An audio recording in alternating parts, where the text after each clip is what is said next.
Good evening, race fans. Welcome back into another edition of the NSRL. We're back on Tuesdays. Tuesday Night NASCAR finally returns after a 3-week hiatus. And we're back to the track with many nicknames. The Lady in Black, Too Tough to Tame. The local fishing hole. For the Buckle Up South Carolina 200. Here with my co-commentator, as always, Art. How we doing tonight? What an insane last nickname you threw in there. I don't think I've ever heard it called that. I know, like, they talk about the fishing That hole here. story has just stuck in my head forever. No. But if you missed the rant last night, Darrell Waltrip said this place should have been torn down and we should have never bothered the local fishing hole in Darlington, South Carolina. But after last night, I'm sure some drivers would agree with him. It was a tough race last night for the O'Reilly Series drivers. I think 13 cautions, a lot of damaged race cars. No hurt feelings, though. There was nothing really terrible that we could tell going on. But it's just a difficult track. We should have 27 drivers here tonight. There should be a lot of action on track, hopefully. But for the race info, as follows. 2 laps qualifying for the 147-lap main event. Same as last night. And it's pretty much everything else. 45 and 90, the stages. 3 green, white checkers if they need them. 5 tire sets. Field run's a little bit different in the trucks. 57 to 61, 0 fast repairs. And with that, we'll go ahead and get right into qualifying. Let's see who the first one out's going to be. Looks like Nick Hansen, maybe?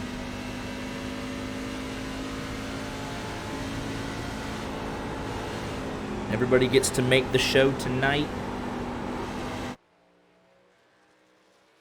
I said they were going to have 31 drivers here tonight, but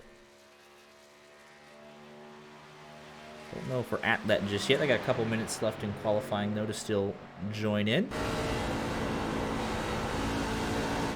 Can't believe this. We've been bamboozled. We've been led astray, run amok. And there was a driver who I personally invited. And he's like, I got better things to do on Tuesday. I'm like, wow. I'm not talking to you anymore. Oh, wait, was it, you were telling me about him, but he didn't show up, did he? No. I genuinely asked. He's like, no, I found other things to do on Tuesdays. I'm like, okay. Kubinator, what a disappointment. Yeah. Nick Hansen, top of the board, 29.49.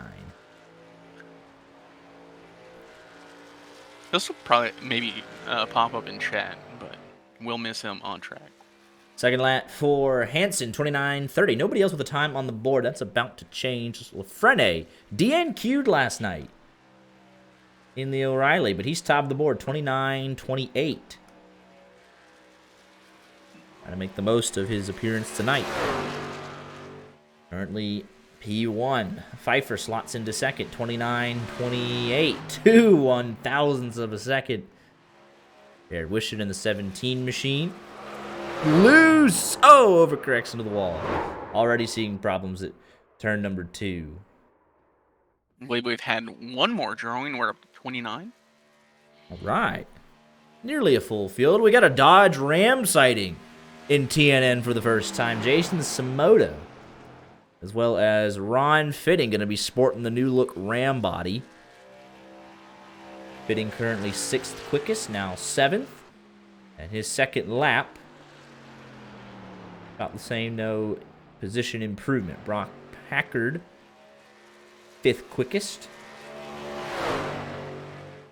14 times on the board so far. Rodriguez with a quick second lap.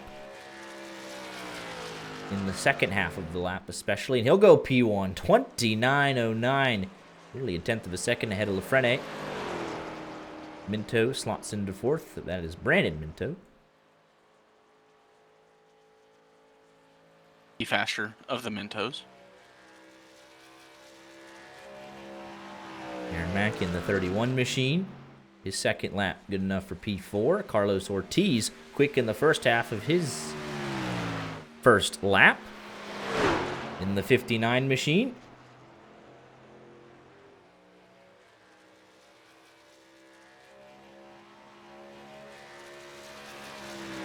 And he will go all the way up to P1, 29.014. Another 10th quicker than Diego Rodriguez nearly.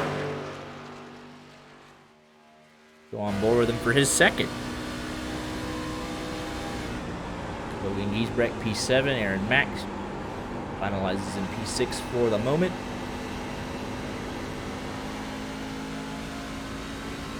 Across the line. Last lap. 28.96. He improves. How about it? It didn't show for some reason on the overlay there. There it is. Tony Benfield now out on track. Tane Hodgson on his outlap. Alex Princeton leaving pit road. 29.89 for Benfield on his first lap.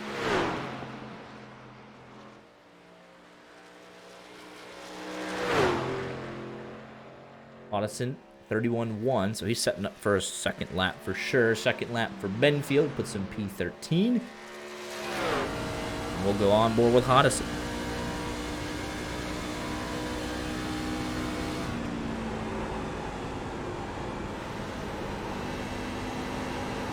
Alex Princeton just started his first lap. He had an eventful evening last night. He's back for some more. Second lap for Hodgson. 29.23 puts him P7.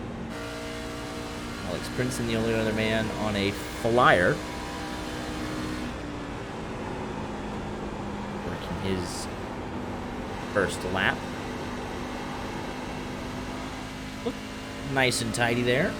First lap gonna be good enough for P14.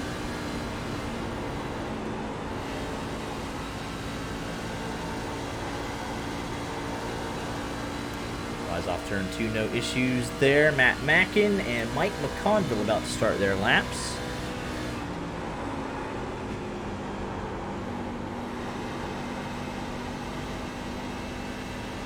And off of 4 for the final time. Princeton blast to the line. Second lap, good enough for 14th. Just runs 29.43, so about runs the same. McConville resets, so we'll go looking at Matt Mackin.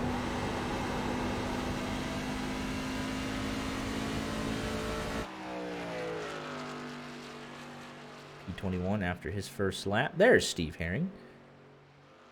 Good to see him still slugging it out.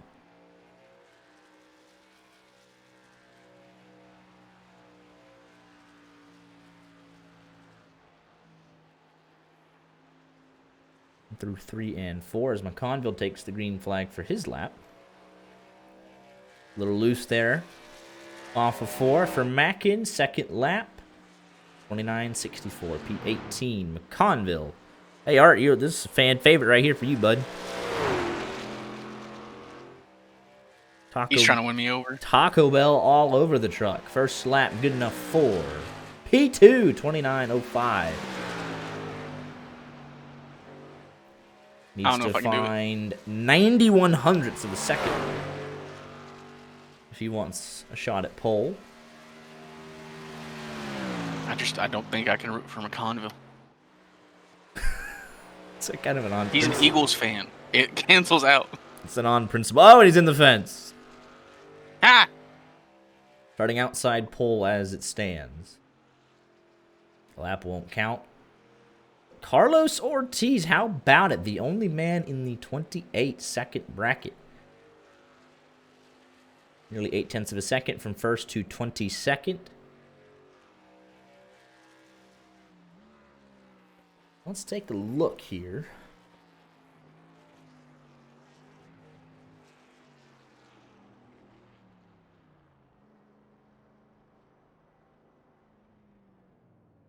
At the overall practice results as we come to the conclusion of qualifying from just a few minutes ago. And it was Diego Rodriguez, Hodgson, and McConville. Rodriguez and Hodgson both breaking into the 28s. Carlos Ortiz P4, so he improved.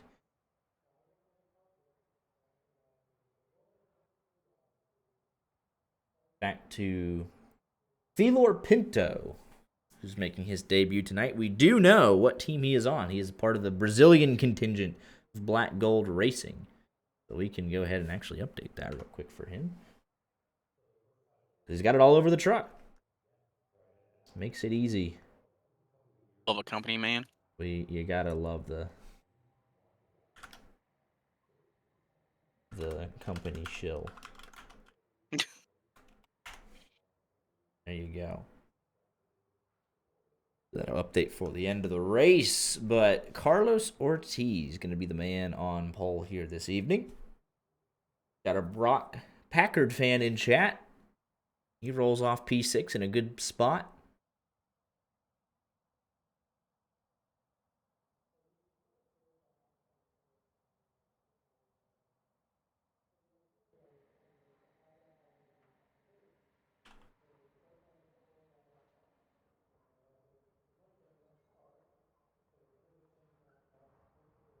Carlos Ortiz did not make Long Beach. He ran the 2 plate tracks a couple of weeks ago. 8th at Daytona, 29th at Atlanta. And then did skip the road course, as did a handful of people. But he sits on pole position here this evening.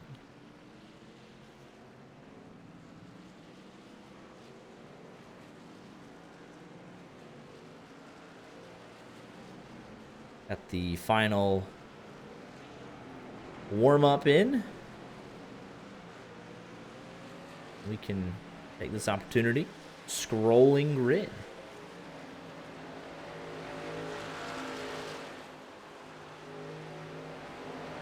See if we get any fun new faces. Let's take a look. Well, McConville's is gone. Let's see if we can get an update to Trading Paints, too.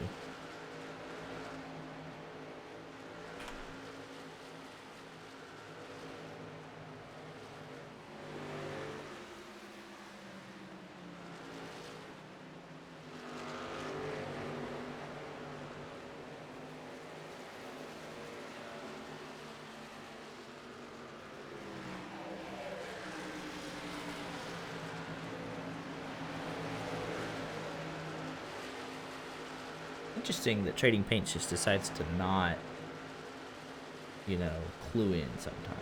I find that fascinating.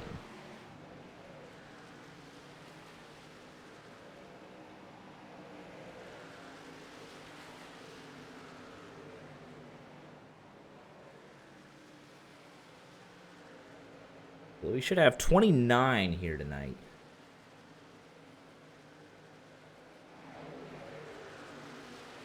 I believe is with I saw Herring jump in during qualifying.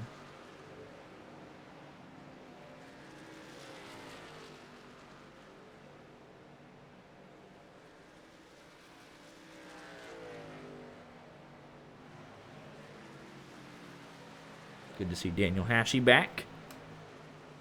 Had a top 10 going at Long Beach till he unfortunately went just a little bit too deep in the braking zone.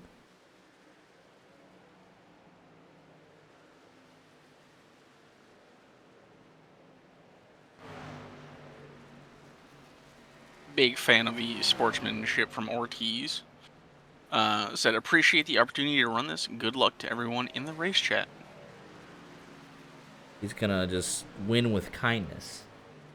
Apparently, I feel like with that, I'm gonna make my early pick to win. That's almost like a warning. It's like, good luck, everybody else. Like, I'm so appreciative. It's like Danny Rojas, right? Like, that's the instant. Like, in Rich Chet, gonna be P29 there. So it actually does recognize that there's nobody else on row 15. Good. We just have to make it a bit smaller, and we got to get the company colors in there. To be continued. The stolen company colors. Yeah. It's like, I'm so excited to be here. It just wins. Like, that's the vibes, right?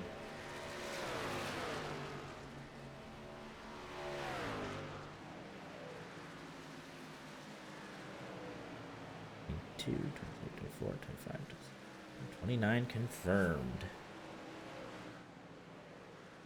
7 short of the full field, but I guess it kind of balances itself out. We send 6 or 5, 4, whatever it ends up being every week in the O'Reilly series, and so okay, it balances out to a full field over the 2 races. Take a look at Ortiz here in race trim. He's practicing pit entry there, it looks like.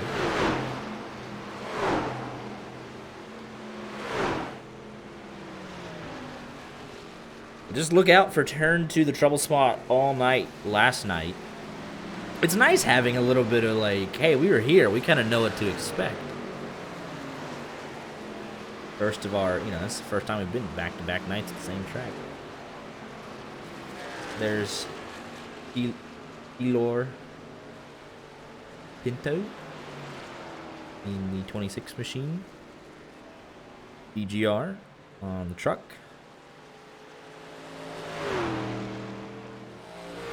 Warm-up comes to an end.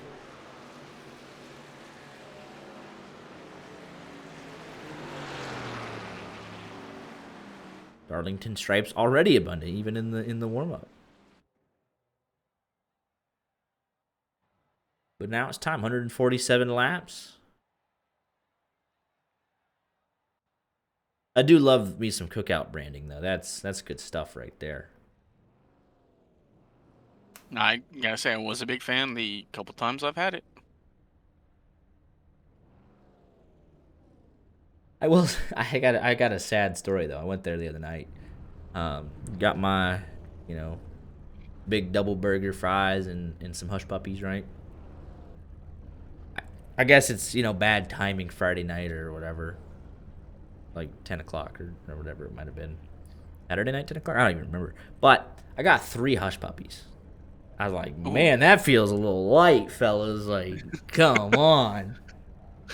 Man, they were good hush puppies, though, but I only got 3 of those suckers. I was like, and again, it's cheap, so it's like, I can't, it's super cheap, so it's, correct proportionally, I suppose, but normally they give you about 9 or 10, and you just feeling good. I got 3. I don't. Did they see you before or after they gave you the food? What do you mean? Like, were they making a statement? I don't know. I would assume they've made them before, right? I was asking, were they calling you fat? I don't know. I hope not. Man, awful. I'd be hurt. We got John Wilco starting from pit road. Rich Jett, not here. Where did he go? Oh, look, he's listening in. He's hearing us. Rich Jett dropped due to upload packet loss. Connected, dropped again. It's not a warning. I heard the broadcast. Oh, he's about to. Oh, look, he's the nonchalant gimmick. I'm sick to my stomach. Hey, that's my pick to win. All right, give me Diego Rodriguez, peak 3. So it looks like we'll have 28 for Rich Jett. Look at that nice looking 62, man. That's a good looking car.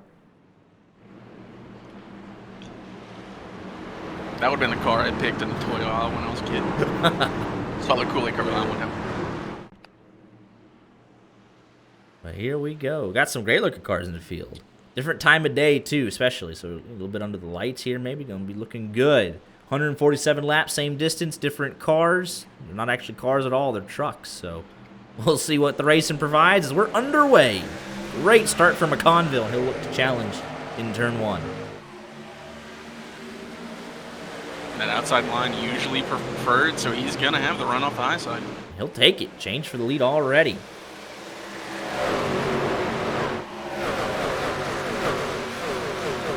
Kane Hondison up 2 spots in the opening half a lap, as is Chris Claude in the 10 machine. Going to be 3 wide going into 3 and 4. 17, not almost there, but. Carlos Ortiz fighting back, though.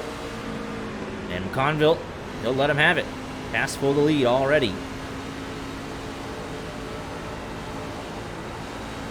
Got a Brock Packard pick in chat. He's up 2 spots to P4. On board with him. 2 Rockton Packard fans. He's challenging to the inside of that 21. Look at the gloss on that 21. Looking real good out there. He is challenging side by side. 21 with the run off.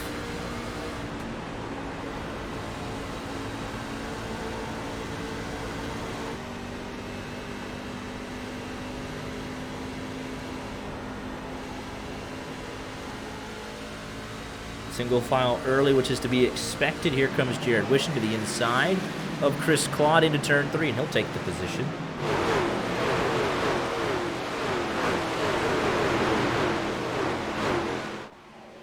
Everybody's rolling. John Wilco from pit lane. He's chilling. Got no problems of it to worry about for now.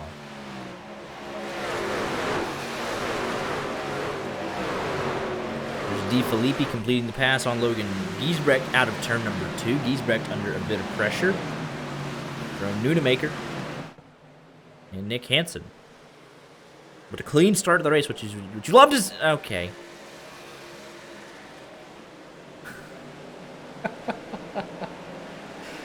I guess not. Do we not throw the caution? Okay. What did I miss? All right, we didn't throw it. Aaron Mack got spun around as I was complimenting the whole field on, a nice job of not spinning.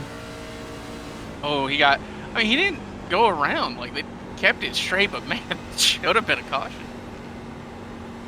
Take a look here.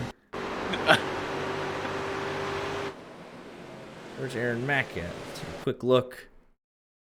Oh, he just loose on the apron all on his own. But yeah, there should have been a caution right up in front of... Oh, Minto gets the overcorrect right in front of Lafrene, who nearly eats it. And the whole back half of the field has to make evasive maneuvers, but we stay green. Interesting.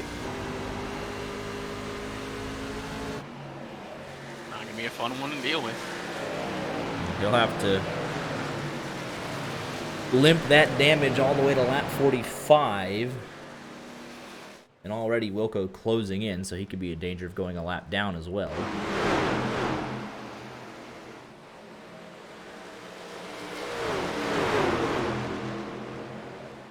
Side by side for third, Packard and Rodriguez. At the line, it was Rodriguez's. Packard aggressive on the inside. That should carry the momentum for the 21 if he can keep it out of the fence. I don't know if he did. But here comes Hoddison. They're slowing each other up. And here comes the 22 machine. Making a big run at things.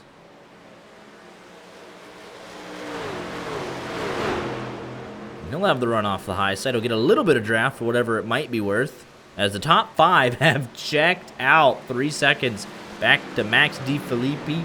Lafrene under some pressure from Pfeiffer. And a couple of smaller packs behind that.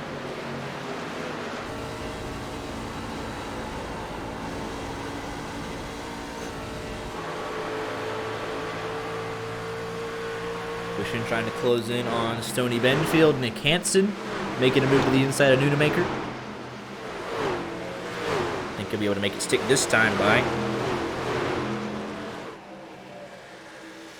It's pretty even, actually. He would have had that at the line. What a great run on the bottom side of the racetrack there for that 99 truck. And he will complete the pass. Nicely done. Nick Hansen moves up to P11. Oh, trouble! Wishing into the back of Benfield. Sends him for a ride.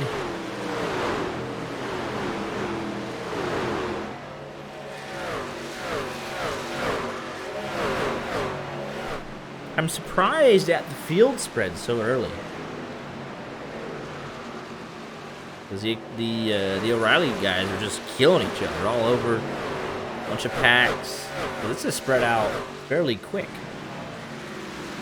In the first 10 laps. I'm really struggling to find groups of more than 2, maybe 3. Here's one right here. We got Jason Samoto, Ron Fitting, Jeff Carson right in front of them. Fitting with the run. 2 great looking trucks. 2 Dodge Rams.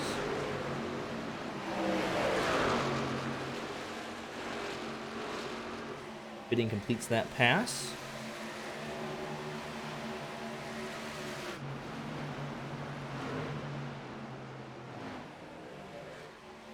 But the battle for the lead has reignited as Mike McConville has been closing in on Carlos Ortiz over this, the first 12 laps. Take a look at the last 5 as things have kind of started to settle out.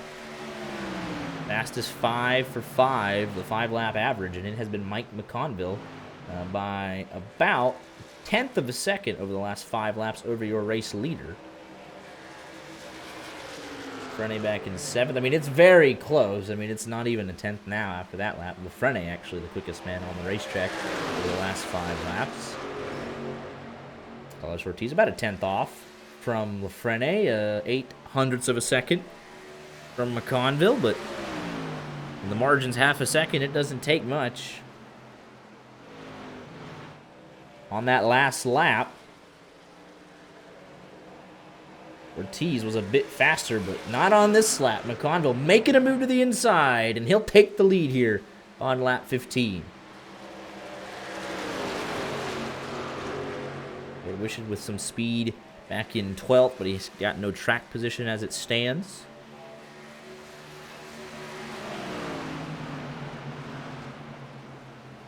The top 5, I mean, it's interesting how well this top 5 have stuck together. A second separating the top 5. Eli Tomlin on pit road, as well as Thelor Pinto had an issue. Not sure what... Oh, wait a minute.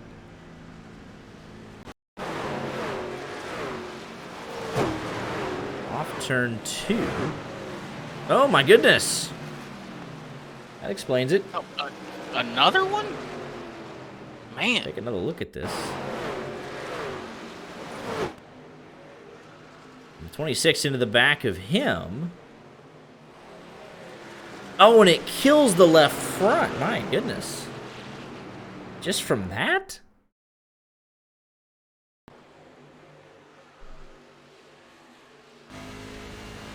They really saw the cautions last night and said, yeah, we're going to put the flag away today. So actually, there's initial contact there. I believe that was with Steve Herring that gets Tomlin kind of out of the groove, but then Herring backs it way off. Tomlin up in the fence. Ooh, we got... Now, how did that kill the left front? That doesn't make any sense to me. I'm shocked that that broke the left front like it did. Tomlin's still struggling with that vehicle. Got it sideways down the front stretch. Well, out of forward.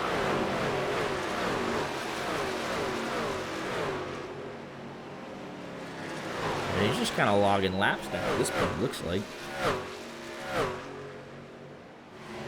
But tough luck for the 26 machine on his debut. Left front made out of wet paper, apparently. I haven't seen it break that easy before. Rodriguez under some pressure here for 3rd. Hodison wants on the podium, as does Packard. About 3 seconds ahead of P6 and Di Filippi.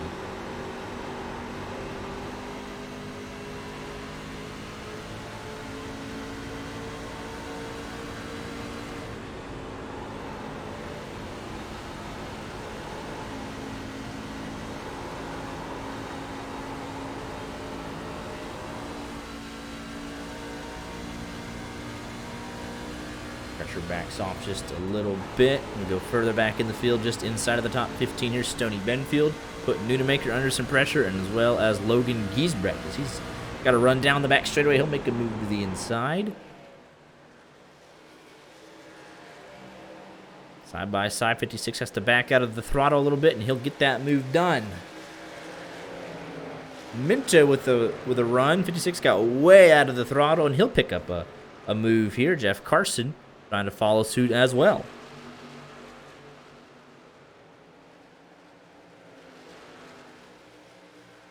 Take a look at Jared Wishen's opening couple of laps. He went from P23 all the way to P9. The first 21 laps completed. steady climb for that 17 machine. So he'll be a factor late in this race. He's had really good long run speed, and he's kept that truck in one piece while making all of these passes. But the same is not said for Brandon Minto, who's had a rougher go of things. Been stuck in 19th for the last couple of laps.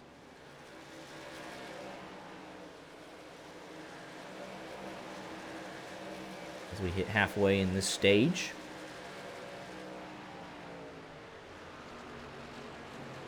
Looks like Eli Tomlin ultimately called it a night after that incident. Our first official retirement. Rich Jett never got a chance to get out of the starting blocks with his internet, and the 26 machine's still battling away, trying to get those repairs made to the left front. However, the crew member should probably hop over the fence and start working on it. I would say it says Rich Jett has connected, so he might still try and get out here and lock some laps.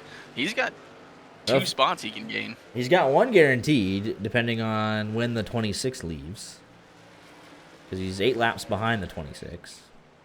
But he's got Eli Tomlin 10 laps for free. And here we go. Battle for the lead again. As Ortiz is fighting back. How about that? You don't often see somebody get past 15 laps into a run and then come right back at him about 5 laps later. But right now, that's what Carlos Ortiz is trying to do.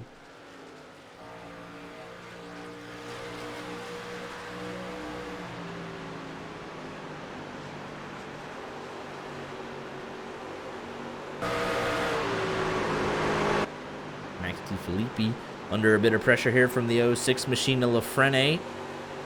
Down the front straightaway. A little bit of a bobble there from the 60. So the 06 going to take a peek to the inside to head off to turn number 1. 06, or the 60 to the fence. 06 on third. Here comes Pfeiffer, trying to take advantage of that bobble from the 60.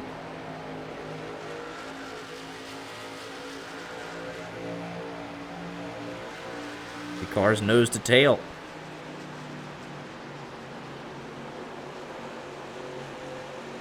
He falls back a bit here. 06 should be good. 60's looking really loose. Pfeiffer thinking about a move to the inside. Jeff Carson, Ron Fitting also very close to one another down the front straightaway. Fitting taking a peek. He'll stay in line at least for another lap.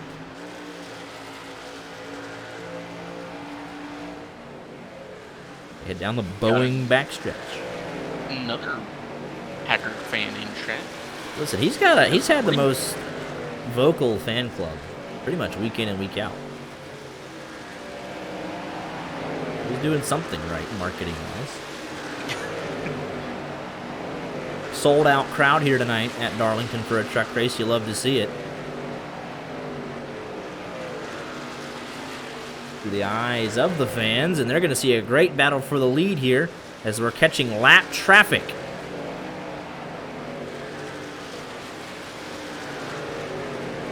Ortiz back to the race lead. Man, we got a good fight on our hands here tonight.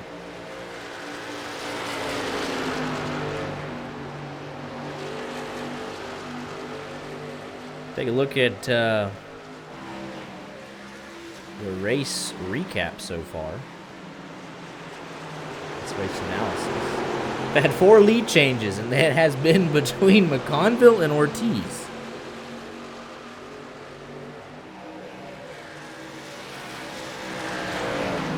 With that being said, it's dead even. They've led 15. Well, it's they for some reason they give to go up one. Right. They give it the pace lap to somebody.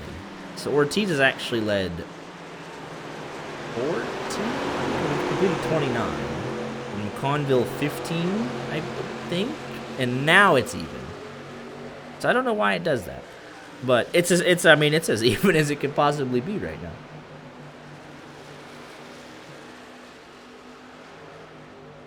So I'm sure we'll have another pass here pretty soon.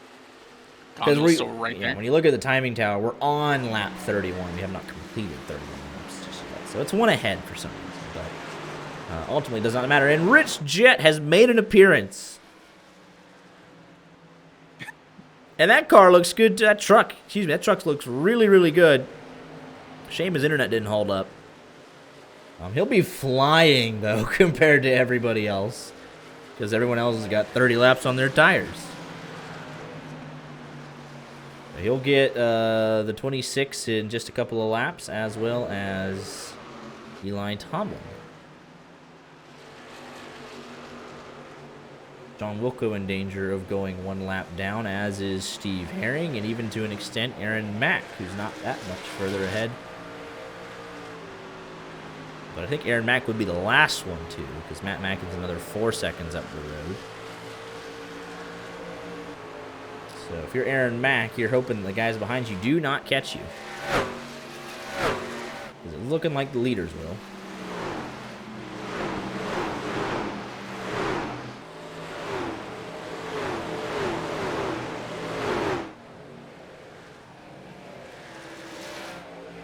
Rodriguez still under some pressure. Brock Packard, he's sitting a solid P5. He's under a bit of pressure from Lafrene as these battles start to close back in, as the tires start to wear a little bit.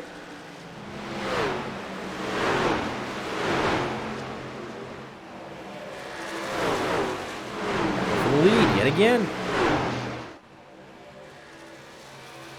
He's around the outside. They're not letting it go easy. And that's going to allow Hodison and Rodriguez to close back in as they keep battling.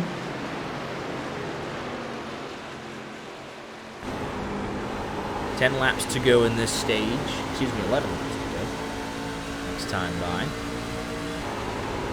Packard fighting away with Lafrene. Off turn number 2. Lafrene with the run down the back. Jared Wishon closing in on this fight.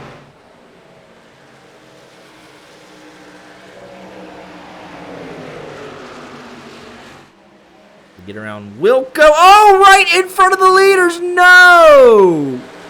Not like that. And no caution.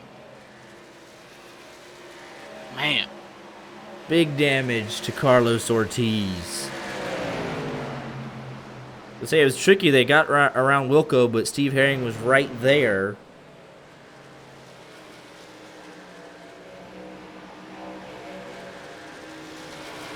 Man. They could probably fix most of it, but it's going to be a good bit, I would say. Let's take a look at what happened.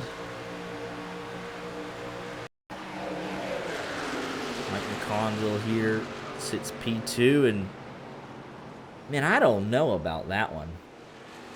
Let's back this up. He's got the 62. He's alongside of him, but he's not close enough for the 98 to make a send. But the 98 just really conservative. You can tell right about there. Just super conservative into turn number 1. Ortiz with severe pressure. Obviously, he's just not going to let everyone behind him fly by. But man, you hate to see that. Yeah. Three-way fight here for the last couple of stage points. Rich Jet has gained 2 positions. Started dead last. He refused to qualify, so he's +2.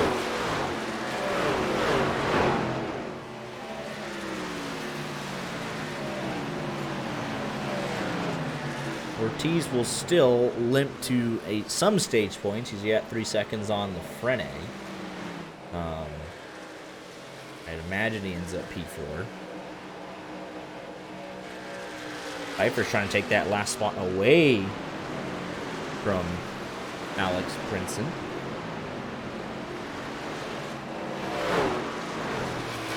Princeton just took it away from the lap and go.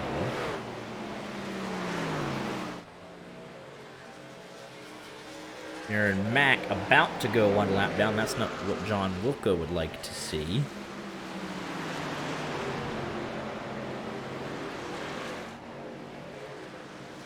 And then from there,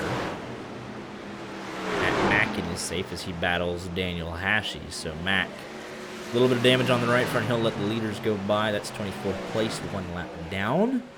Conville being pressured by Hodison in the final laps of stage 1.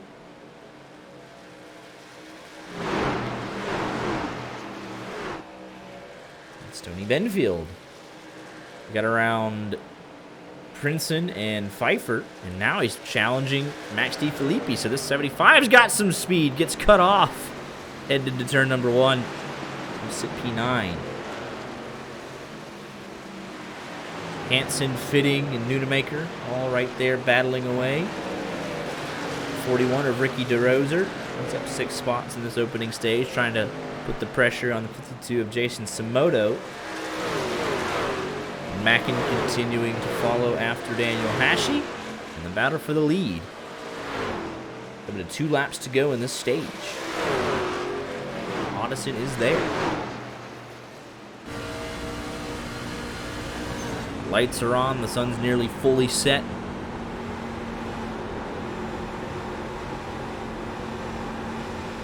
Combo with a great exit there from turn 4. Gains about a car length and a half.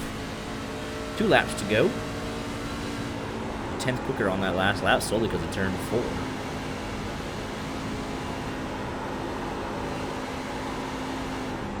Oh no! No, not like this! Oh.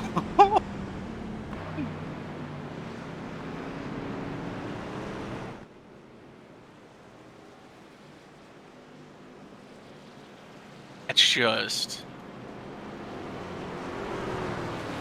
Again? Man. Bro. I don't... That's so tough, right?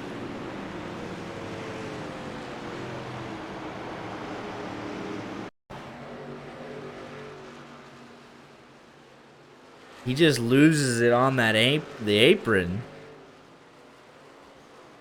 Oh my goodness.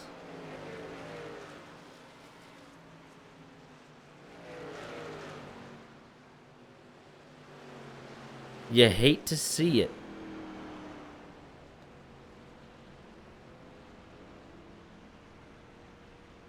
Man.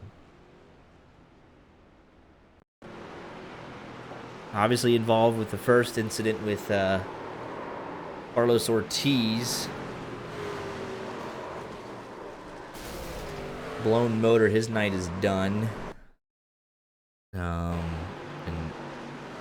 it's clearly not intentional, but man, that's just not how you want your 45 laps tonight to go. And they're both, I mean, these two got significant damage right there on the left front.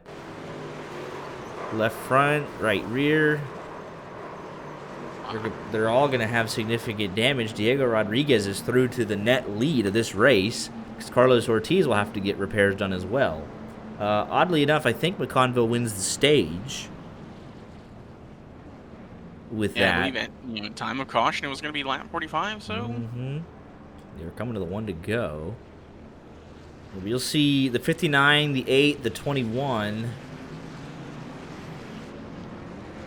Like, there goes the 21, there goes the 06. Look at Jared Wishington.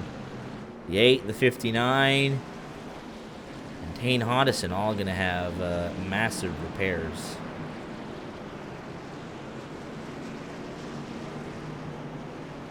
Even Brandon Minto, he's got a lot of damage from that incident with Matt Mackin early on when he got a little loose. Ran into the back of him a bit. Yeah. Contender, started 4th, started 8th. Not sure what happened to the 52, but he's down and away.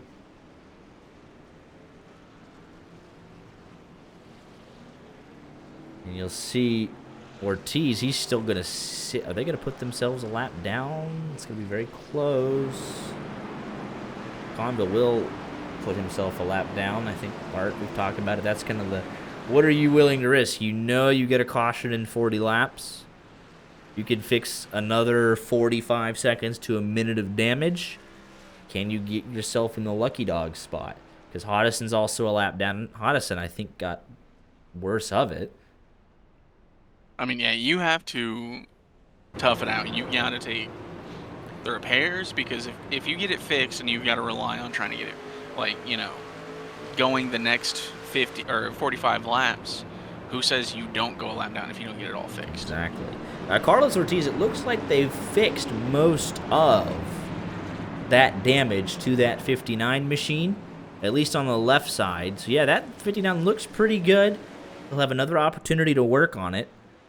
We went caution-free until the very last lap, so not a whole lot of guaranteed chances. So they got one more. McConville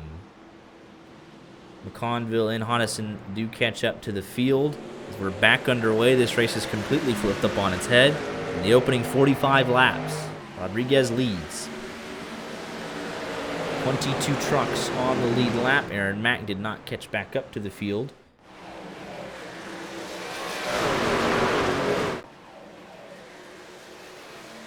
Who's going to take this opportunity with some of the heavy hitters instantly under a lot of pressure? I'm curious on the pace of Carlos Ortiz and Brandon Minto for that fact, because they both got some damage fixed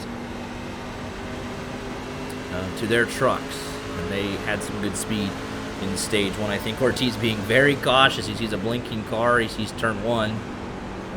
Calamity corner, and there it is right in front of him. No caution yet.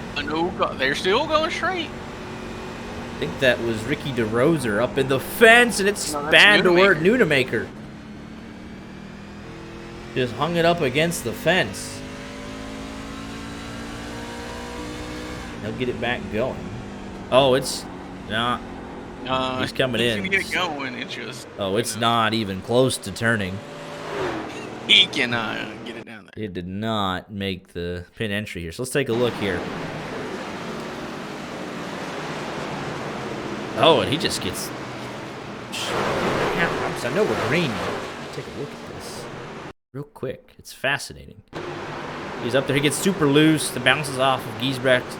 Turns itself off the nose of Fitting once he gets up there, and that probably kills the right front. And then everyone's going on by. He'll try to make it to pit road this time. Gotta get to the lead. They're 2 by 2 for the lead right now. Here we go. Back up front. 2 by 2, and there's Brandon Pfeiffer, Max DiFilippi, Gabriel Lafrene, Nick Hansen. Top 6 separated by half a second. Lafrene tried to gas it up early. I don't know where he was going. Kept it off the wall. Rodriguez in the wall. Wishing to the lead. I said he'd be a problem, and sure enough, here he is. Take a look at this. For Jared Wishing. Oh, Rodriguez puts himself in the fence. I think Rodriguez was trying to give Wishing all the room he could. Oh, man. Take a look at the timeline chart. Just straight upwards for Jared Wishing.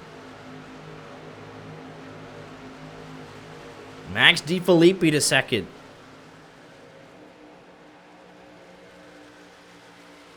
Started 13th. Carlos Ortiz up to 12th. Mike McConville, the lucky dog. Not a whole lot of speed in that truck still.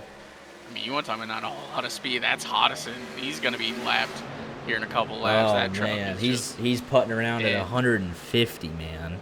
And it doesn't even look that bad, but it's all in the engine. So... I was gonna ask the question at the start of the, at the restart, like, does, Hodison or McConville, do they really fight to stay in that lucky dog in case we go the 45 laps without the caution? But there is no fight out of Hodison.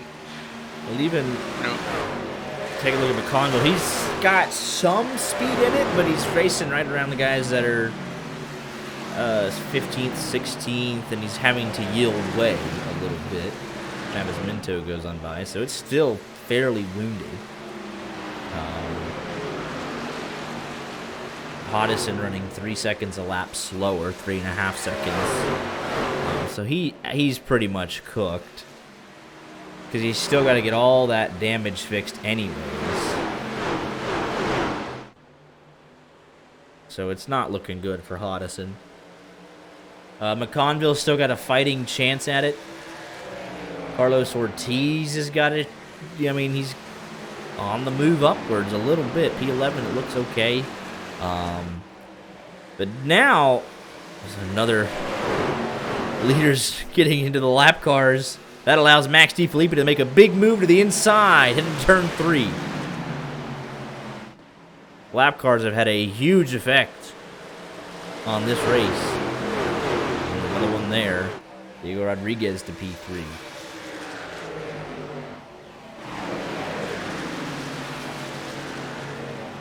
Some moto and fitting side by side. Brandon Minto.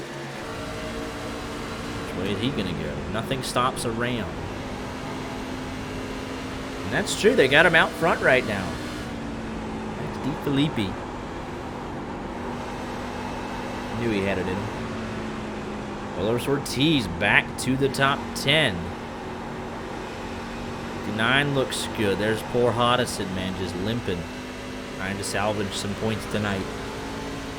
So Ortiz, he's going to get a chance to work on this thing a little bit more, fix some more damage, and he'll try and get up in that fight with now the dominant cars, at least in the opening 10 laps.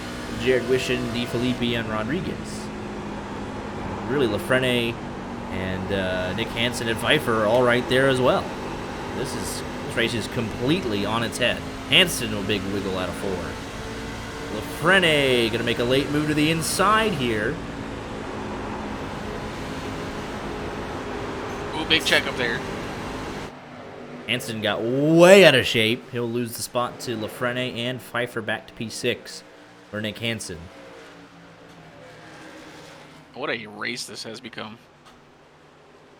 Seriously, my goodness. Ooh, Hodison about to go a lap down to McConville. So That's bad. It's not like it's been that long of a run.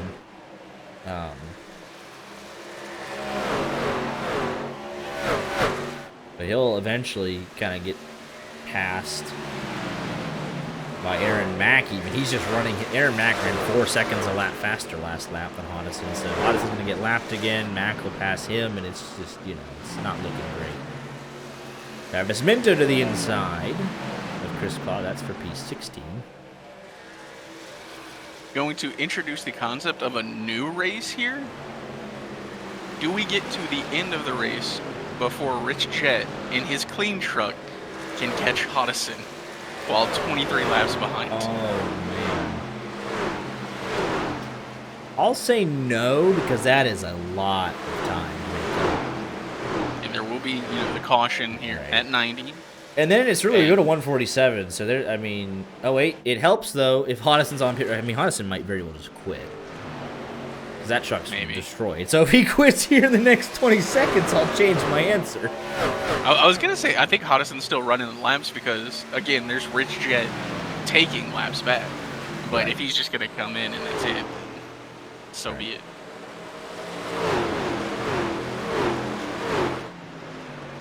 Maybe he's just trying to get it, repaired a little more. So I'll just do it under green. John Wilco's back on pit road. Not sure what for.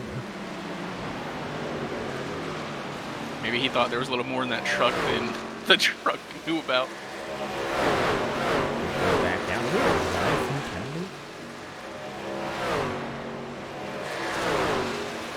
Petermaker's on pit road for about a minute and a half. He's still running. We saw he had that big damage to the right side. He's now back out logging laps. Matt Mackin, Steve Herring out. Rich Jett still chugging along. He's going to be picking up that 26th spot in 4 laps time. Pinto still on pit road. I wonder if he'll even go back out and log some more laps. 20 laps into the stage this time by, and Wishon starting to apply the pressure back again. As Jeff Carson applies the pressure to Logan Giedrecht.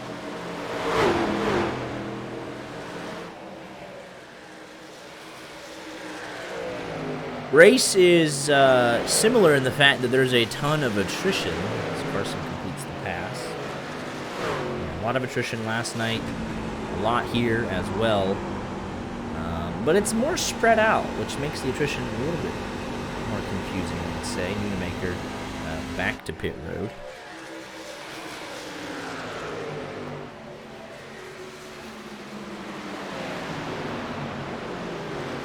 But the battles we have had are right at the front of the field for the most part.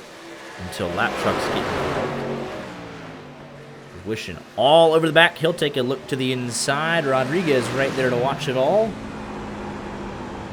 And there to take advantage potentially. 17 has to walk. Washes up just a little bit. Rodriguez is the fastest car on the track, but he's not going to go 3 wide, not at Darlington. He thinks the preferred line's the outside, at least on the exit of turn 2, but that 60 hits the wall. Contact between 1 and 2. Wishing clear to the lead.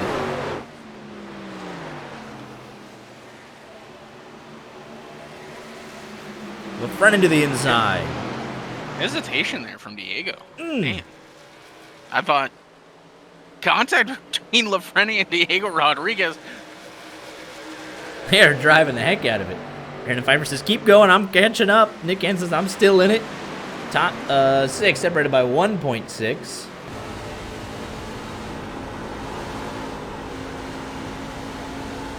LaFreniere into the fence. Pfeiffer closing in. Ortiz running faster laps than everyone in front of him. Ortiz up to P8. He ran a 30.62. Oh, he's still pretty darn fast. I know they're up here, you know, running over each other, but they're still, he's quick if he can get there. He's 2/10 faster than Princeton in clean air, Hansen in clean air, but now getting to the back of, you know, Pfeiffer. But once Wishing gets clear, man, he's got a really fast truck. Just didn't qualify well, just didn't get the lap in. His second lap was invalidated. So now that he's here, he'll be a factor. I think even if McConville and Ortiz and Hodison were all still involved, so it doesn't really matter at that point. Everybody knows. The factors: Nunemaker exits pit road, 15 laps down. Hodison back to pit road. Benfield, Jeff Carson going at it. It's a battle for 10th. Stage points on the line in 20 laps. Logan Giesbrecht's going to catch up, though, once they go side by side for any longer. Only half a second back. Nearly half a second faster. As a result, he is there. Tony Benfield does complete the pass. He had some good moves towards the end of stage 1, and he's showing he's got good speed on the long run again.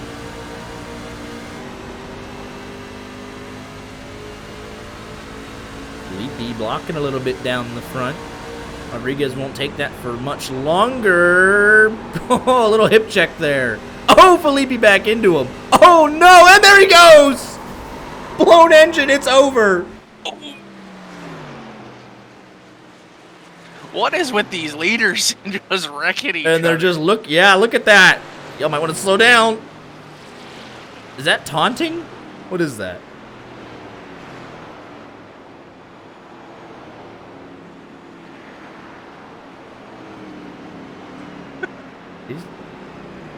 Oh, and the 60s broke too, or he was crab walking.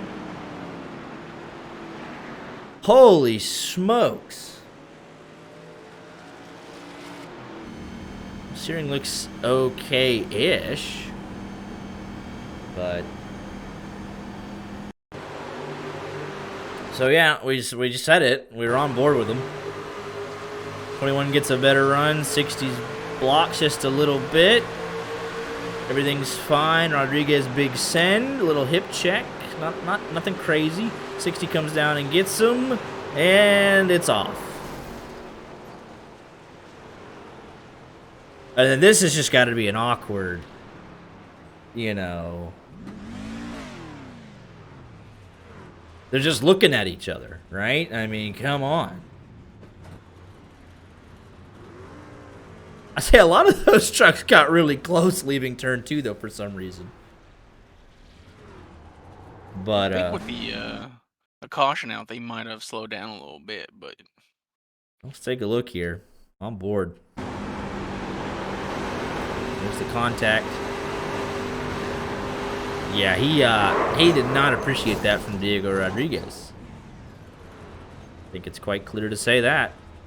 The steering's all jacked up too. It's Yeah. And on board with Diego Rodriguez for this.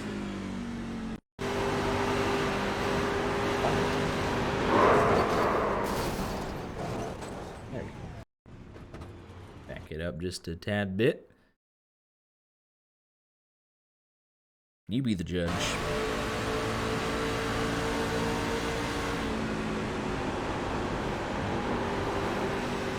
Initial contact, and there's the second hit. There's the kill shot.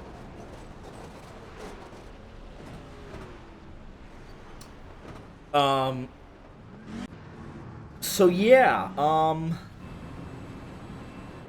Jared Wishen's kind of to lose, maybe? McConville's back on the lead lap, however. That does unlock that for him.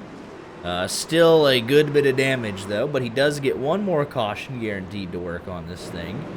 Carlos Ortiz, P11.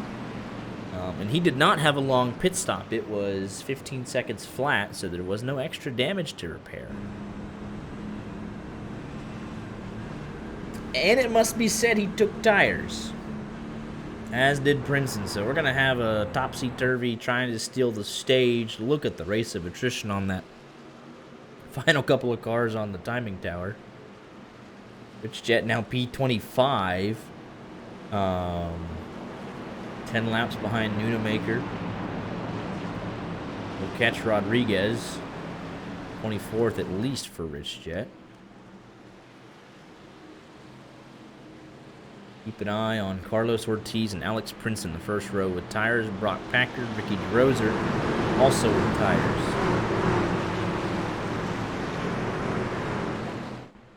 Jason Samoto's now 7th. Travis Minto P8. A lot of trucks on that inside line. They came back and pitted again. And here we go. Ooh, they have 3 wide already. Packard.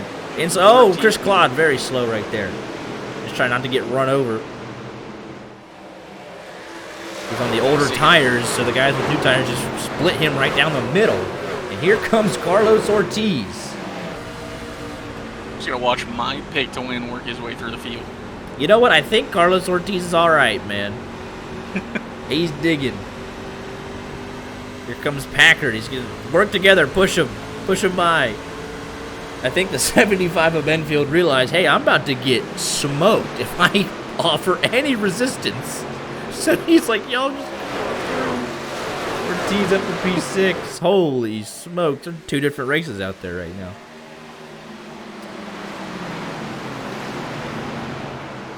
Similar, they'll just throttle up on the bottom, wrap the middle, and fly by. Ortiz P5. Princeton right there.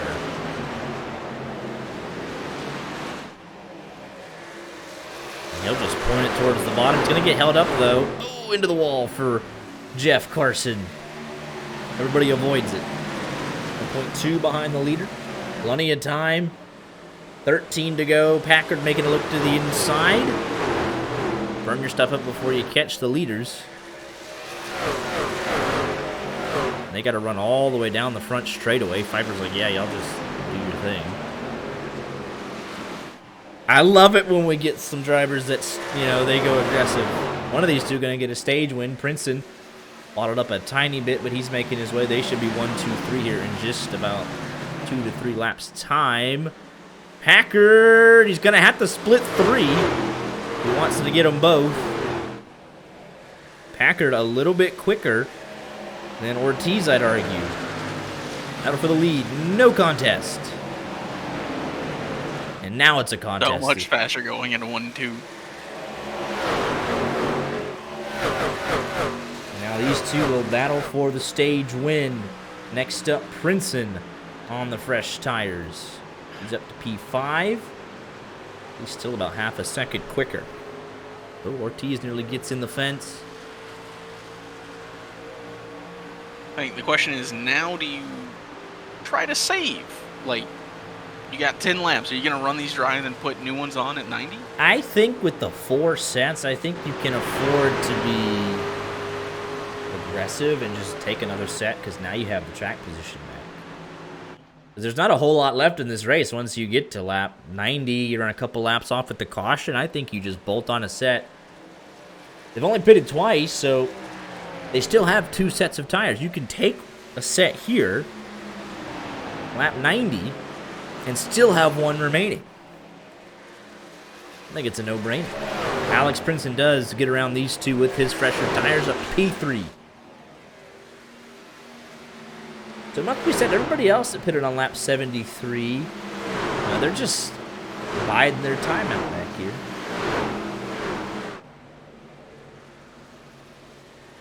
Carlos Ortiz, we thought he was done and dusted, but he's back out for the race lead.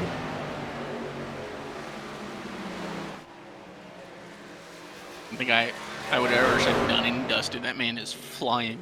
He's under some pressure in the final couple of laps, though. Brock Packard all over the back bumper. Well, these 2 leaders have a run-in.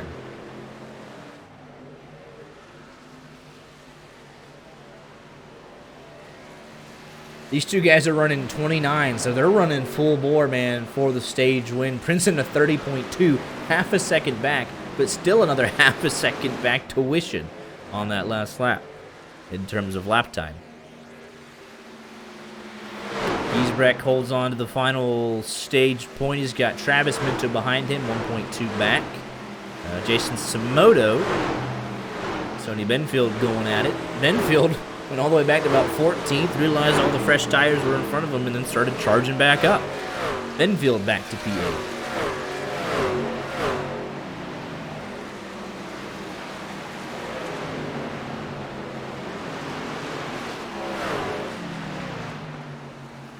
Good stuff. Brian McConneville's damage has turned out as bad as it is. Not spent so much time getting it fixed, and it's still like.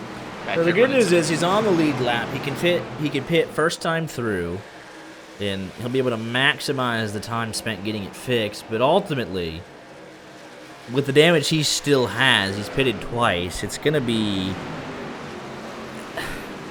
He's not going to win the race. I mean, we can count that out right now. Carlos Ortiz's truck is fixed. He can still win this race. McConville might be able to scrap a top 10 out of it, but he's still got right rear damage, left front, and right front being the most severe. Which is you don't want that at Darlington. You need a good handling truck.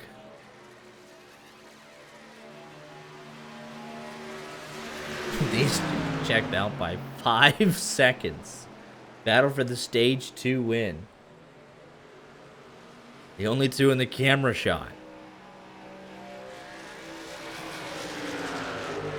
The beauty of fresh tires. Oh, there's Princeton. He's on the same strategy, but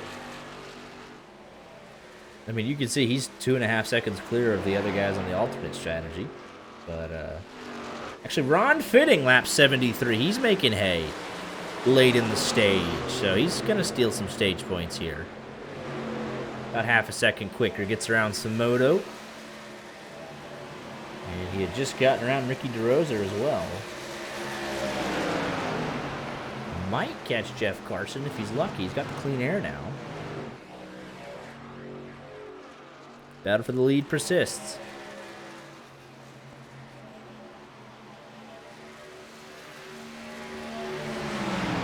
Got 1 to go, and it's a truck length and a half.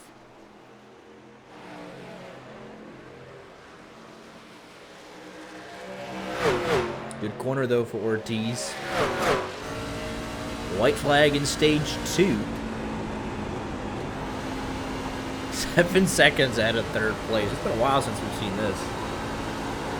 Another great corner in 1 and 2. Ortiz just has to not knock the fence down in 3 and 4, and he'll have a miraculous recovery. Look at that. At the end of stage 1, he thought he was done and dusted, but battles back to win stage 2. Unbelievable for Carlos Ortiz. How about that? Setting himself up to, go and run for this race win. Yeah, I think he'll put on a set of good years here, and he'll be battling it out. Very nicely done.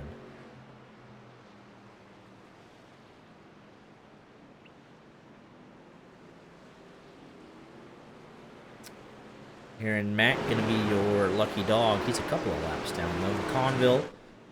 And I hope they can find the bear bond and the saw, some hammers, and fix as much as they can. No more guaranteed cautions. Here they all come. Ron Fitting, the only other man. Actually, Ricky DeRoser did end up stealing P10. So 5 drivers took advantage of that to get stage points. Ricky DeRoser actually wants more. He did what you said. He might have saved, or he just thinks he can save those 2 sets and really have some flexibility. Or he, at the very least, wanted to lead a lap.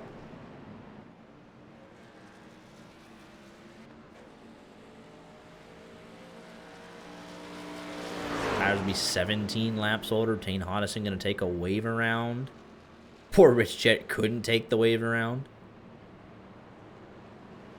Nor could John Wilco.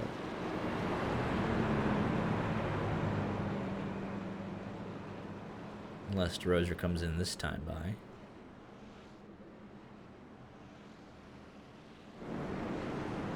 Packard wins the race off pit road. Ortiz with a longer stop. Oh, he must have sped off pit road. Oh, boy. Man. Take a look. He let them all in. Doing this.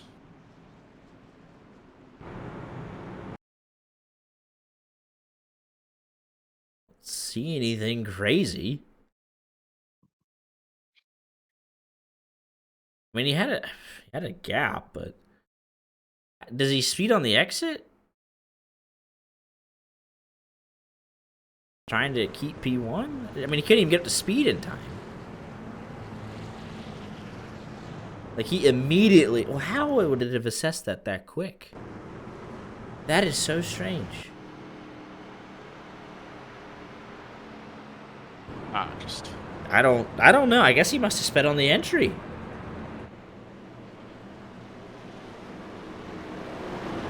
He is now tail end of the longest line.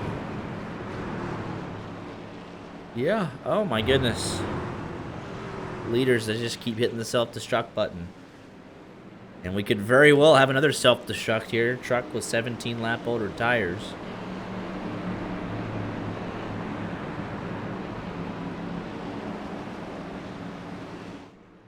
Look out for the field.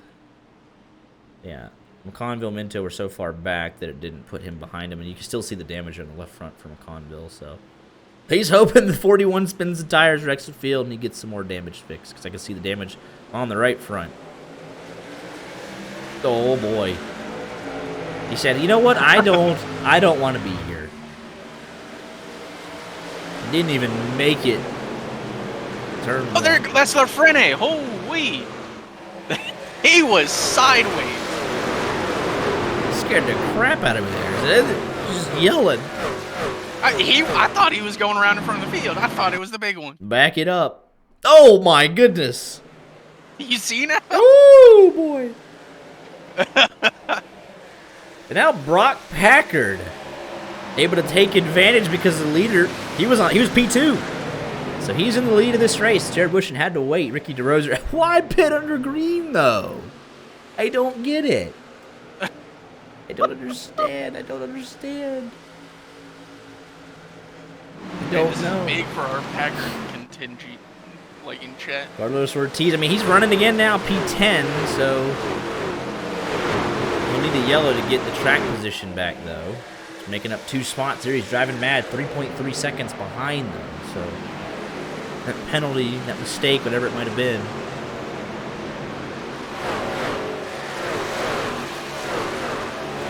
Roser 4 tires and he's out.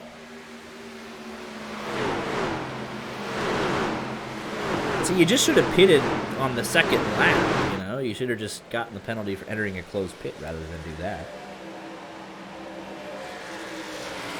How about Stoney Benfield up here fighting for the podium? Same thing, Alex Brinson, Brandon Pfeiffer, Carson, Samoto. It's topsy-turvy up here in the top 10 right now. Gonville P13. There's still damage to the right front of that truck. But, I mean, he's doing the very best that he can right now. He's kind of maximized it. P13's the highest he's been in a while. Carlos Ortiz, P8, 3.2 behind. We're in a couple of tenths faster than the race leader that time. He can see the leader out his windshield.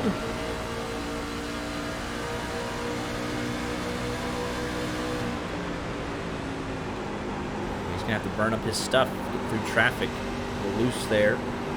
Tomoto going to have the run on the outside potentially.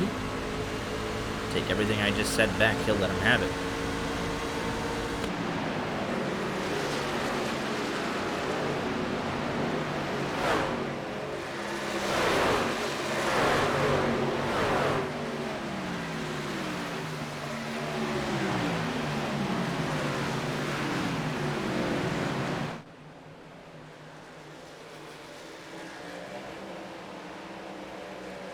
Ortiz up to P6, so he's flying right back up through this field. Truck's totally fine.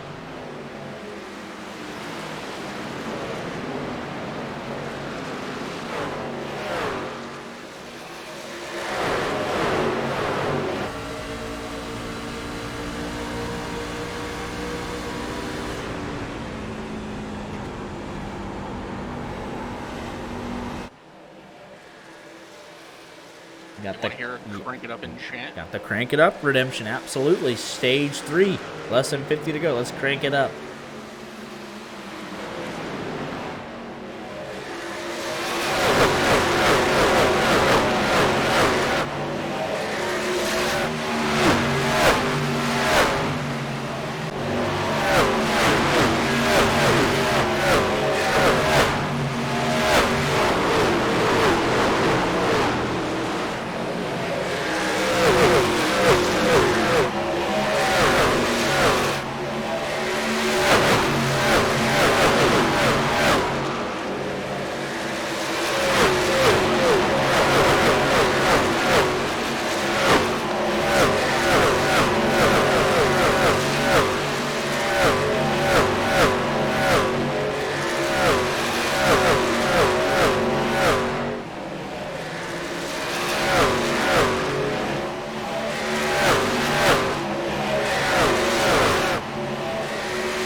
Excellent job of the field making it through the crank it up segment.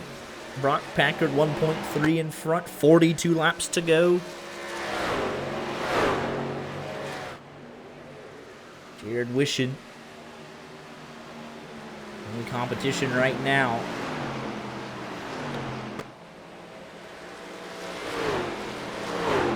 He was pretty quick in stage 2. Ultimately didn't win it due to a flip strategy. But we know he's got good speed in the long run. Can easily get back into this fight.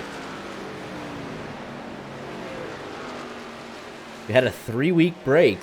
McConville won Daytona. Pfeiffer won at Atlanta. Tane Hodison got it done at Long Beach. So looking really, really good for a new winner. Unless Pfeiffer can have an insane last 40 laps or so. Get some luck with a caution or some strategy. Carlos Ortiz, though, back on the podium. He will need a caution 5 seconds back after cutting up through traffic.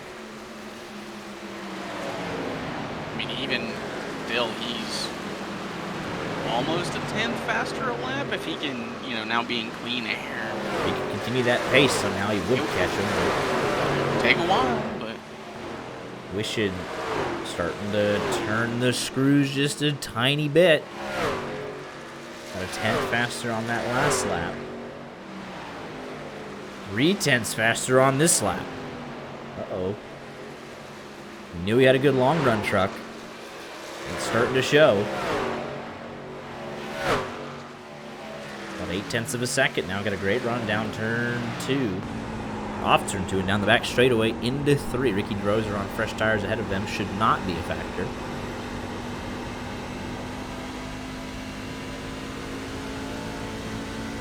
The second here, Giesbrecht, Jeff Carson, Lafrene, McConville up to P11. Just scrapping away for a top 10, manhandling that truck around now. Still can't feel great.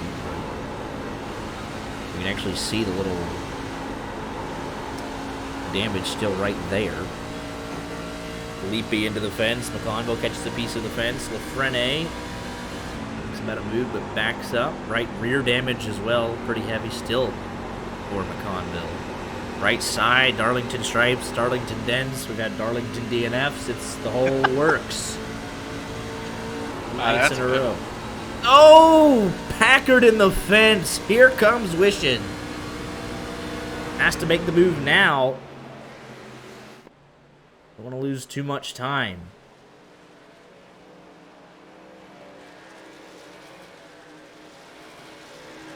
He'll lead that lap. Big send into turn 1, and Jared Wishing to the race lead with 36 laps to go. Ortiz is closing much quicker than Packard, 3 seconds behind. What can he do? 36 laps to go. He's at the pace he needs right now, but Wishing has finally got the clean air. I think Packard, he almost knocked the fence down there a little bit.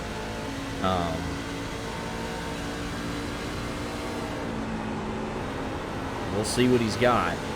4 tenths quicker. Let's take a look at the fastest 5. Actually, the fastest 5 last lap around was Carlos Ortiz. 1 and 2 not even on the chart as they, kind of squabbled there a little bit.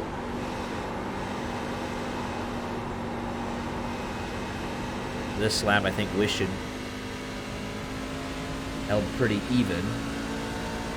30.61, 30.63 for Ortiz. So he's got the clean air. A little bit quicker. He is catching P2 though. 2.7. How heartbreaking would it be to end up P2? After all you've been through just because of a pit road penalty. Ricky Drozer. I will be devastated. Those fresh tires, not a factor. Vincent quick, Pfeiffer's pretty quick. Benfield's also quick, but they're a little bit behind. Benfield's had a good long run truck, and he's only a second behind Ortiz. Gap now starting to build by the hundredths a little bit. From Wishing to Ortiz, gaps coming down all the while between the 59 and the 49. Take a look at the 5-lap average. It has been Ortiz, but I imagine Wishing will start bringing that gap down just a little bit. McConville up to P9. And honestly, if you're McConville, you won stage 1. As everybody wrecked, you know, you were the wreck that brought out the caution to end stage 1, although the wreck was obviously not your fault. You get the 10 bonus points. You're scrapping away for a top 10 here. It's a good points night. We got the full season points, so it's what you needed. It's a good points night. It's a good points racing now, fellas. Gap now a second, so Ortiz has definitely made a huge impression here. About a second quicker on that last lap.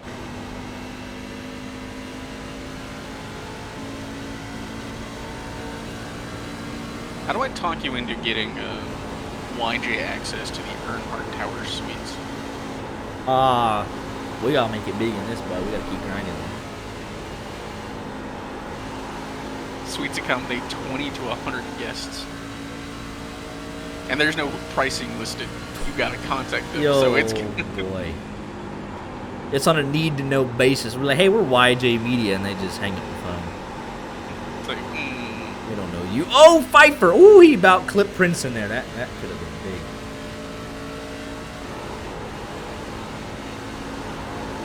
I need to go to the Earnhardt Tower suites one time in my life. That's gotta be a good place to go to race, then, doesn't it? Ortiz has found a tiny little bit, about a 10.5 quicker on that last lap than the race leader, but he's got to clear P2.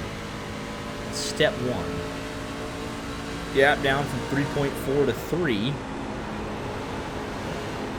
He's got to find a way around this 49 fairly quick. 28 laps to go. Hoddison back to pit road. Now he's all over. He's loose. He'll lose a handful of tenths there. You got to make your move here and start trying to reel in the leader. And there he goes. Had to make it stick. Packard fight back just a little bit. But he hits the fence again. Comes Benfield.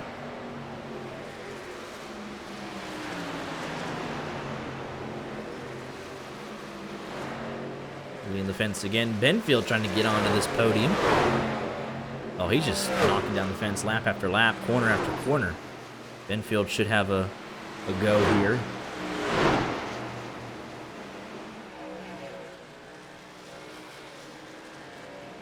And he's through.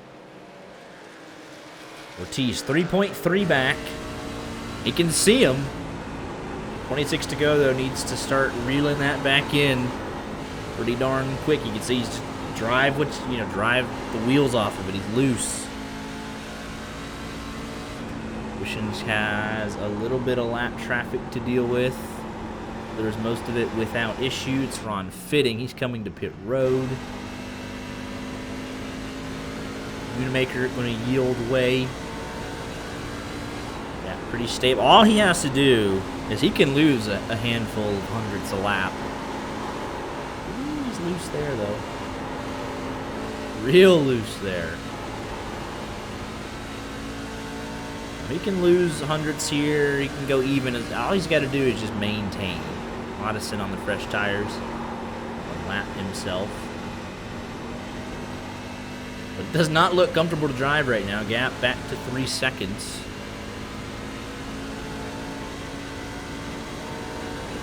It's about 3/10 quicker almost. That lap. That would put him there. Fairly quick, but 17 had a handful that lap, so he just calms it down. Nice easy corners. You can imagine he'd be okay. He just has to maintain for 24 laps.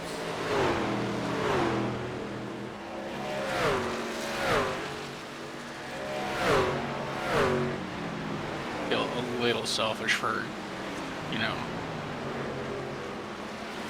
potentially wanting caution, little NASCAR fun flag, they made them official, calling them stages.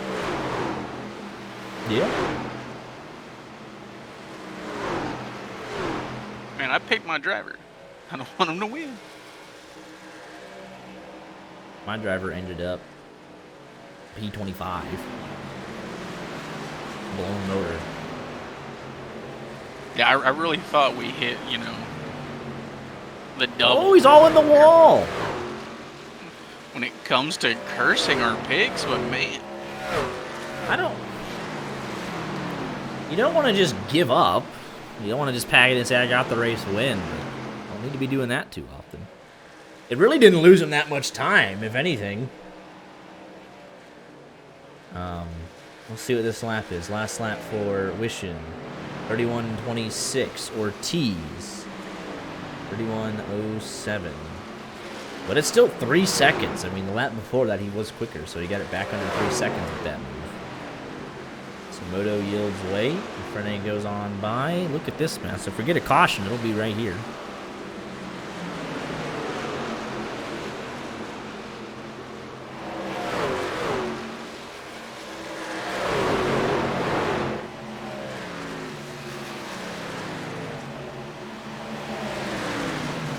Rip to the inside on Felipe. Ron Fittings right there. Not for position, though.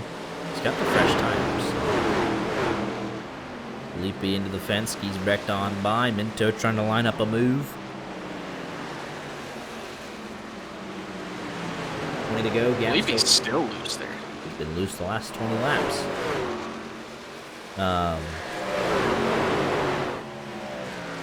Trying to hang on to that top 15. Hashi trying to get into the top 15. Chris Claude, same story. They've had clean nights.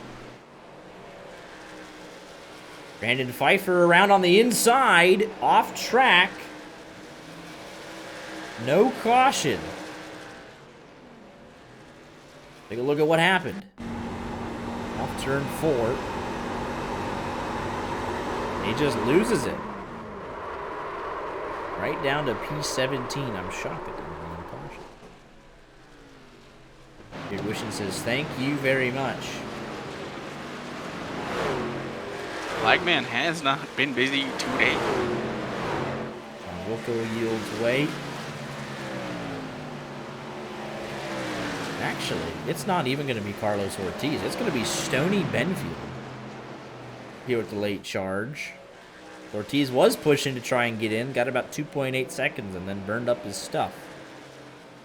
Benfield is there. That's all Jared Wishing needs to see.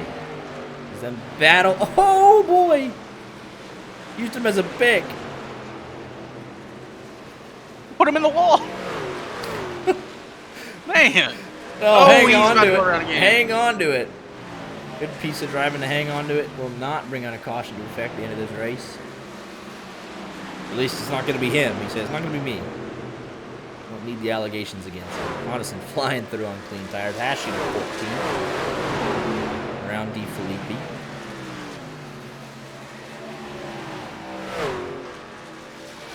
Princeton and Packard going at it. This P4.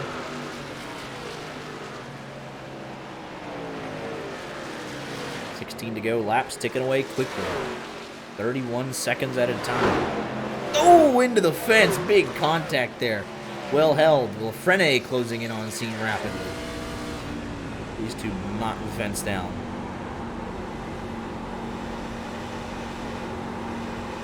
Packard in the fence again. Loose. Frene, great run. He should have this easy. He does. Frene into the top 5. Chris Claude around D. Felipe, who truck was in the top 10 at one point in this race.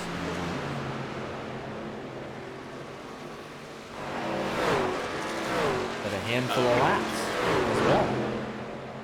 Shout out to McConville, currently in the top 10. Has made his way back into the top 10 with a just not fun to drive looking truck. Gritty effort from McConville. You see him there, literally first or second for the entirety of stage 1, right up until the final lap. On the pit for repairs, and it has just been a slog. Finally cracking the top 10, but under pressure from Giesbrecht for that 9th position. With 13 laps to go. Benfield has dropped Ortiz. Ortiz safe from Princeton by about 6 seconds. Frene finally completes the pass. He's had a great recovery. 18th place right around the end of stage 2. up ever since. These things, final pieces are being written.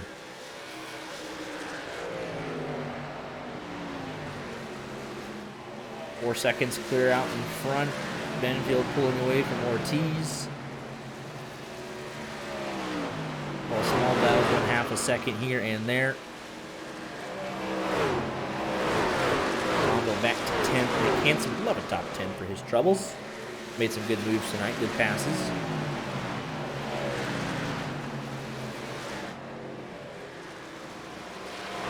Biggest mover does belong to Jared Wishing, of course. Started P23 and instantly made progress from there. Breaking into the top 10 by the end of stage 1. A handful of laps in stage 2. Lost out on the strategy. See where that yellow came out. Underneath the word bye. Them telling to about P4, P5. Both front set of tires though. Carlos Ortiz had a penalty. Eventually ran P2 in the first half of this final 50-lap dash, and now Brock Packer has led ever since. And you gotta, feel for the Packard fans in chat. Saw their driver at the highest of highs, and it just started slipping away. Ultimately, P6, right where he started. Kind of a crazy race for him. Started there, obviously. Ran pretty much there the whole first stage. Got back a little bit.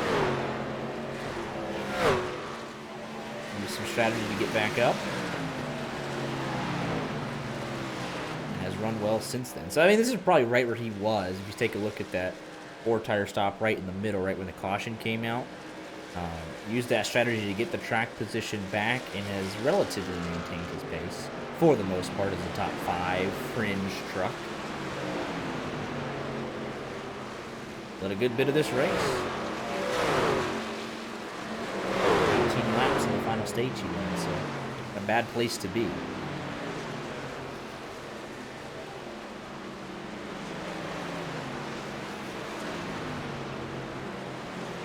Yeah, 3.6. I think Wishing finally calling the dogs off for just a bit. Push, get out of the fence. We're gonna be just fine. A couple battles though. Picking up right at the end here. Minto has caught Jason Samoto, and it's Travis Minto. One up in his brother here.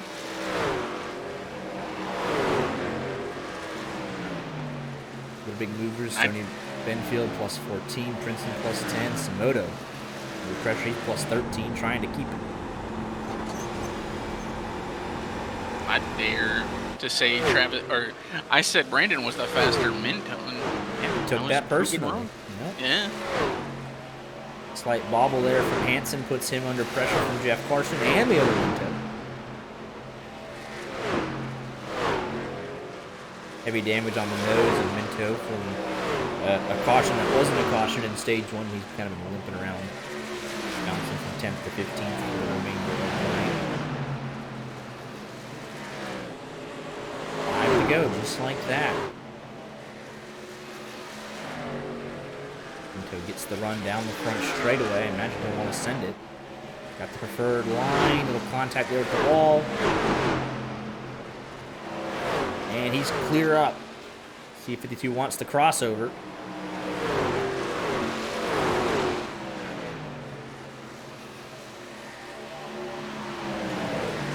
Carson wants to make a move to the inside of the 99. Not quite doing there. This is the final battles we're watching for position. 8th, 9th, 10th. Really just, 7th to, or 8th to 13th, all right here. 6 cars all fighting for position at the end of the Buckle Up South Carolina 3 laps to go for Jared Wishing. A blink there from Minto.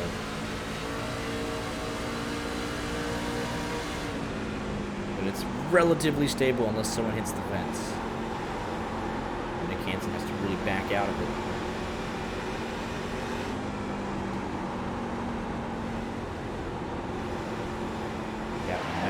4.2, so he's found a little bit here in the closing 5 laps or so. Got 1 lap truck to deal with. I wouldn't even lap him.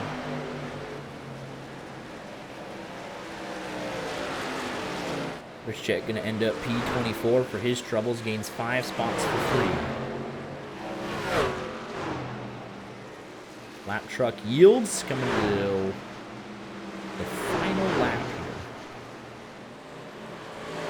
It's got a power off turn 3 and 4. They're battling away here. All good. No caution. That's what the 17 wants to see. White flag. Race is official.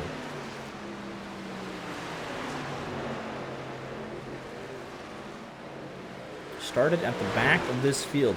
P23. Didn't think much of it. Notice he was in the low top 10. Finished about 8th, I think, in stage 1. But always got the track position. And through all of the chaos, the lap trucks, leaders, he has maintained his composure. And off of turn 4, he'll pick up his first win of the season at Darlington. Jared Wishing, your winner. Tony Benfield and Carlos Ortiz round out the podium. Lafrene P4, Princeton P5, Packard finishes where he starts, P6, slides off turn 4, pressured by Giesbrecht. Travis Minto wins the Battle of the Mintos. Samoto, race to the line here McConville, Carson, right behind it. Give it to Carson and Hansen and Minto. Wow. Carson makes the pass on the final lap for P11.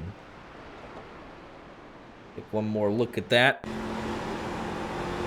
Turn 3 and 4. Hansen got really tight there on the second to last lap and did so again on the final lap. Carson pips him for P11. What a race from Wishon. Composed, really. Like you saw him just making his way up through the field, and it was very easy to see. Very fast truck, and just put it on display. Had a couple things fall his way. Unfortunate we didn't get to see the Wishon Ortiz battle tonight. Really unfortunate for that. We'll get to ask Carlos Ortiz about it. But yeah, stage 2, it's like, okay, this is Jared Wishon's race. Like, all the leaders have wrecked themselves or gotten wrecked by a lap truck. So it's like, oh, it's Jared Wishon. And then Ortiz, flies back up, wins stage 2. It's like, all right, we're going to get this one-on-one battle. And then instantly that doesn't happen. Spends the whole 3rd stage clawing back to P2, burns his stuff up, finishes P3. But Wishon just kept it clean all night. Just watched the leaders crumble around him. I don't think there's a Darlington stripe on that truck. He'll come away a worthy race winner. 4 races, 4 different winners in the NASCAR Craftsman Truck Series for the NSRL boys. Love the parody. So let's go ahead and get everything set up here for podium drivers tonight. Where'd they go? We do have the top 2. Still waiting to see if the 3rd will join. So just let me know when. Give me 2 seconds. And we're ready. Here with your race winner tonight, Jared Wishon, started 23rd, finishes in 1st place, your biggest mover tonight. And the biggest thing, just keeping that truck clean, as most of the other leaders self-destructed one way or another. Just being able to keep it clean, minimize the Darlington stripes, and it puts you in victory lane here tonight. Yeah. Definitely was not looking forward to it after the qualifying, so we won't talk about what happened in qualifying, but we definitely had a really good long run truck, and just started working our way through the field there and got up to stage points. I unfortunately didn't get to see what I had versus Mike or the 21, but yeah. Definitely had a really good long run truck and finally able to close one of these out. Yeah, absolutely. But yeah, Mike and the 21, literally last lap of stage 1, get taken out by the lap truck. Before that, Carlos Ortiz gets, problems with the lap truck, and just a crazy race up front. But led a bunch of laps in stage 2. Didn't win the stage just because of the tire offset and the strategy that played into that. But and then I think the 59 even got a penalty. After winning stage 2, got some sort of pit road penalty, and you take the lead from Brock there midway through the stage, and then the final stage, and didn't look back from there. So congratulations. Yeah, I just wish I had a chance to race some of those guys to see how I stacked up, because it definitely had some luck on our side tonight that some of those guys got taken out. I think me and the '06, I believe it was, we come up through the field, it felt like, together, and he was a little bit quicker than me in the long run, and he restarted there behind me at the last restart, and I was a little bit nervous, and I seen him sliding behind me and was able to get a bit of a buffer on him. So luckily able to get by Brockton there, and I drove away, I guess. Absolutely. Well, congratulations on the win. Well deserved. And we'll let you get any shout outs in if you have any. I just like to thank Diecast fans for being on the car this year. We got a new sponsor on the truck tonight, so it was a good way to break them in with Premier Racing setups. So I appreciate them coming on board the team. And if you guys need any setups, definitely go to premierracingsetups.com and check them out. Absolutely. Congratulations. And we'll see you. No, I got another week off with the truck schedule. See you in 2 weeks at Rockingham. All right. Thank you. Here with your runner-up tonight, well earned for Stony Benfield. Had a great long-run truck. Just kept it really, really clean on the short runs. The chaos with all the leaders, and we'd always just notice, like, hey, Benfield just at the end of stage 1, he's flying up here, making some good moves, stage points. Same thing, stage 2, got the long-run speed and just kept it clean, really. And it came out of here with a runner-up, highest finishing Dodge Ram in the field. So congratulations. Yeah, thank you so much. Yeah, on the restarts, I just really backed off and let those guys go. But I knew that my truck was good on long run. Outlier Speed Company, man, they just provided me just a great, great setup. I could just roll through the corners and get in and get out. That's where I made up most of my speed. Absolutely. Just able to look like you rolled the center of the corner Yeah, off, got the momentum down the front, back straightaway, made some good moves. right. Qualified 16th, so definitely the race pace in that truck. Made some moves through the field and winds up on the podium tonight. So congratulations. Yes, sir. This is my first race this year with this league. I raced most of last year, but hadn't been able to until tonight. But Darlington's my favorite track, and I really like it. And I got a couple sponsors I'd like to thank. Of course, Outlier Speed Company. Man, they help us. I'm one of their sponsored drivers. And then NC 811, Call Before You Dig, and then Cook's Landscaping Service. And so they're all on the truck. But anyway, thank you so much, and what a great broadcast you guys have. Thank you. Appreciate the kind words. Good to see you back here for this year. I was good to see a regular put in a good result and get a great finish. So congratulations, Yeah. and hope to see you back in 2 weeks at Rockingham. Thank you, man. Take care. Yes, sir. Here with your third place finisher tonight, Carlos Ortiz. A wild race for the 59 machine. Puts it on pole. Spends the entire first stage battling away with yourself and Mike McConville swapping back and forth. Lap trucks caused some chaos out there tonight. Pit crew does a good job getting you fixed up. You do an alternate strategy stage to win the stage, and then tell me what happened there, leaving pit road at the stage 2 break.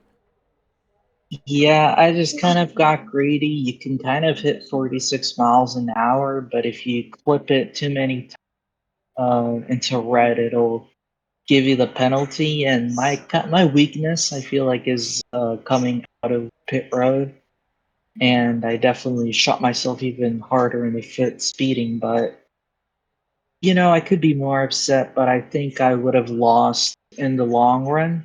My all night leading out front was way too loose. I tried making some adjustments, but it honestly handled better behind the truck. So knowing that, I think I would have been beaten out by the eventual winner today. I wish we would have gotten to see it straight up, because you had yourself, you had McConville, you had Rodriguez, Hodison was up there.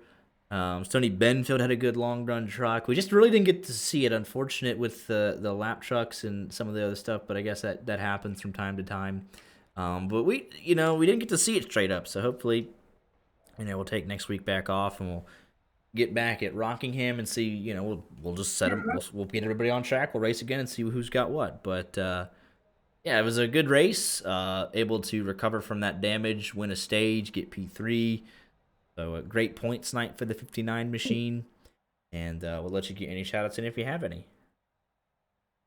I'll give a shout out to my good friend Richard Cheery.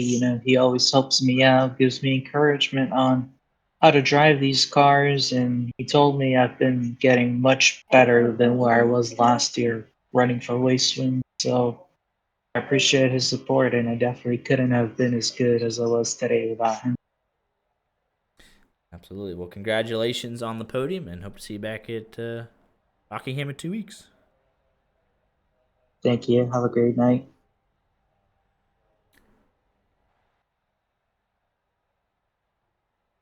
But that is it from our podium drivers. Art, any final thoughts?